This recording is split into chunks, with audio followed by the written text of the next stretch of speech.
Olá para você que está conectado aqui com a gente, tudo bem? Eu sou a Mafelo Visoto com mais um bate-papo sobre investimentos, uma parceria da Band News FM com a Guide. E hoje a gente vai falar sobre ETFs com o Luiz Salles, que é estrategista-chefe da Guide Investimentos. Tudo bem com você, Luiz? Olá, Mafê, tudo bem? Obrigado pela presença. A gente que agradece aí o bate-papo. Bom, ETF ou ETFs, né? Muita gente fala assim também, é a sigla para Exchange Traded Funds, ou seja, são fundos e não ações, mas estão na Bolsa de Valores. Queria que você começasse explicando melhor isso para a gente. Exatamente, Mafê. São fundos, né, que a gente chama de fundos listados, né?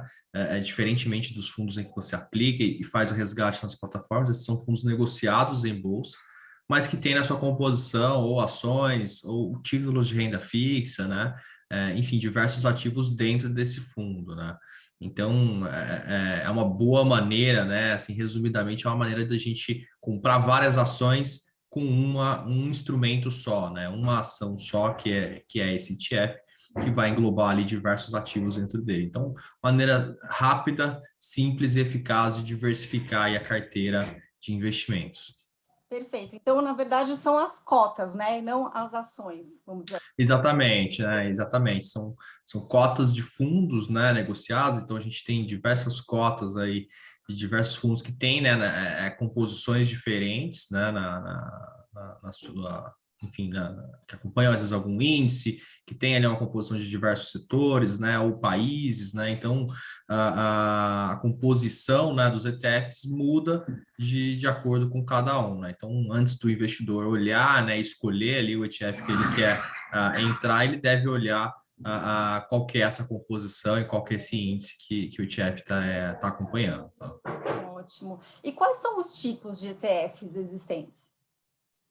É um universo muito grande, né? Nos Estados Unidos e em mercados maduros existe uma infinidade, né, de ETFs que você pode comprar acompanhando, por exemplo, o S&P 500, né? Um índice de empresas de tecnologia. Aqui no Brasil, a gente começa a ter mais opções, né, ao longo do tempo. A gente vê aí um aumento do número de ETFs, mas ainda um número bem reduzido, né? A expectativa é que a gente tenha aí esse aumento ao longo do tempo, né? Mas a gente tem, por exemplo, o ETF, vários ETFs que seguem, né, o índice Bovespa aqui na Bolsa Brasileira, que segue também o S&P 500 em dólar, né?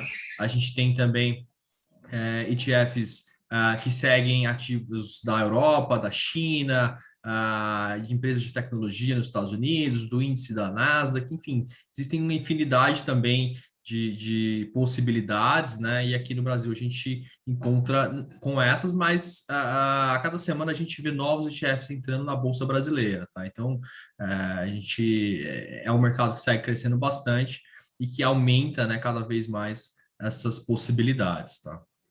Com essa variedade, é difícil escolher? Tem ainda o ETF, né, variável, de renda fixa. Como escolher cada um deles? De fato, assim, é uma maneira, como eu disse, de diversificação mais simples, né? Então, o objetivo não é entrar a fundo em cada ação que está presente no ETF, é mais entender a lógica por trás dele, né? Então, por exemplo, o ETF que investe no índice Bovespa, a gente entende ali que a composição dele tem ali na casa de 20 e poucos por cento em bancos, né? Uma composição relevante também em commodities. Você vai estar exposto basicamente às grandes empresas do Brasil, né? Quando você investe ali no ETF que segue, por exemplo, a Nasdaq, né, você vai estar exposto ali às grandes empresas de tecnologia dos Estados Unidos. Então, acho que é mais entender o tema, né, o contexto e essa tese de investimento um pouco mais macro, né, que a gente chama de top-down, a gente olha para cima, né, olhando o contexto econômico e os setores mais do que as empresas, tá? Então, acho que vai muito nessa linha, né? Por exemplo, um investidor que quer esse tipo de exposição por exemplo, a Europa, ou quer um tipo de exposição em empresa de tecnologia, biotecnologia, ou algum setor específico, né? Então, vai muito nessa escolha de acreditar mais no setor, numa tendência ou num índice, do que numa empresa específica, né? Muda um pouco o contexto da análise, uma análise mais generalista do que uma análise mais específica, tá? Legal, Luiz. E quais são as vantagens dos ETFs em geral, e principalmente comparando com outros fundos, né, normais que não estão listados em bolsa? Os ETFs, assim, a gente chama de gestão passiva, né? Diferentemente de um fundo que às vezes não é listado, ou próprios fundos imobiliários também têm gestão ativa, né? Ou seja, tem um gestor, uma equipe, né? Uma empresa por trás que escolhe os ativos em que isso que vai compor ali o fundo, né? No ETF isso é diferente, né? Geralmente são índices que o ETF acompanha, então os índices têm ali uma metodologia já pré-definida com que envolve liquidez, tamanho das empresas, setor, enfim, o índice utiliza essa metodologia e calcula as empresas que vai escolher de forma, vamos dizer, utilizando esse índice. Então, é uma escolha um pouco mais, não tem uma escolha arbitrária, né, de um gestor, é uma escolha mais por tecnicidades, né?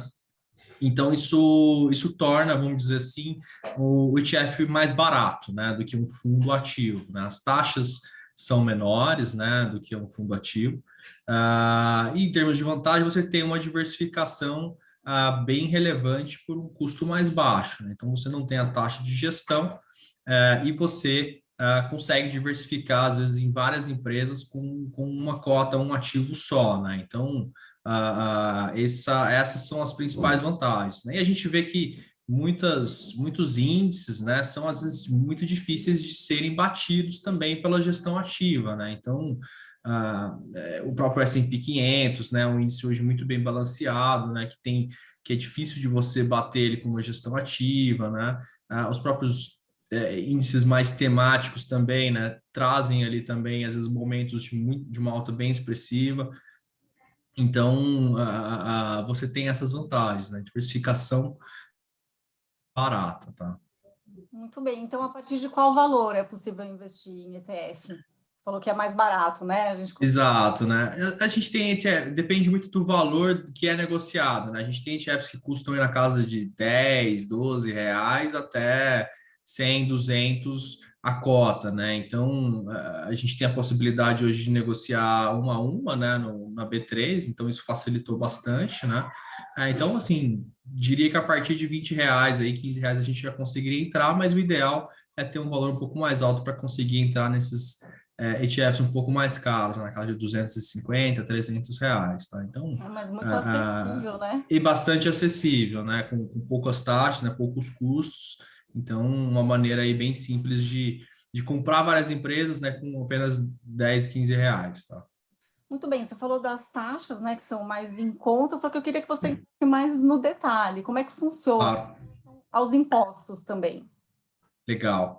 Em termos de taxas, né, a gente tem basicamente a taxa de administração apenas nos ETFs, né? A gente não vê taxas de gestão nos ETFs que seguem, né, apenas o índice, tá? E geralmente essas taxas de administração também são bem menores do que as taxas de administração dos fundos com gestão ativa, tá? A gente vê taxas que variam ali na casa de 0,15% ao ano, até 0,80, né? Acho que a gente consegue ver dependendo, né, do ETF, né? Se for um ETF que tem, vamos dizer, vários que acompanham, né, como o índice Bovespa, que é bastante tradicional, geralmente a gente vai ter uma taxa bem menor, né? Se for um ETF bem mais específico, a gente pode ter taxas maiores, tá? Mas geralmente abaixo de 1% de taxa de administração, tá? Então, a maioria dos fundos, né, de gestão ativa tem uma taxa ali próximo a 2%, né, de administração, então pelo menos a metade, podendo ser bem menos do que isso, né? Em termos de tributação, a gente também tem diversas facilidades, né? O ETF ele é tributado como se fosse renda variável, né? Ou seja, como se fosse uma tributação de ações, tá? Então, a gente não tem come cotas, a gente não tem diversos outros tipos de tributação regressiva, né, de alguns fundos. É uma tributação direta. Quando você vende, você paga 15% ali na venda sobre o lucro desse ETF, tá? Então, é bem simples em termos de tributação também, tá? Muito bem, você falou do come cotas, era exatamente sobre isso que eu ia perguntar agora. Então, não tem come cotas, não tem esse tipo de perda? Não tem come cotas, tá? Essa é uma das grandes facilidades aí do ETF. E ETFs são voltados para que tipo de investidor? Assim, tem que ser um perfil mais arrojado para entrar nessa?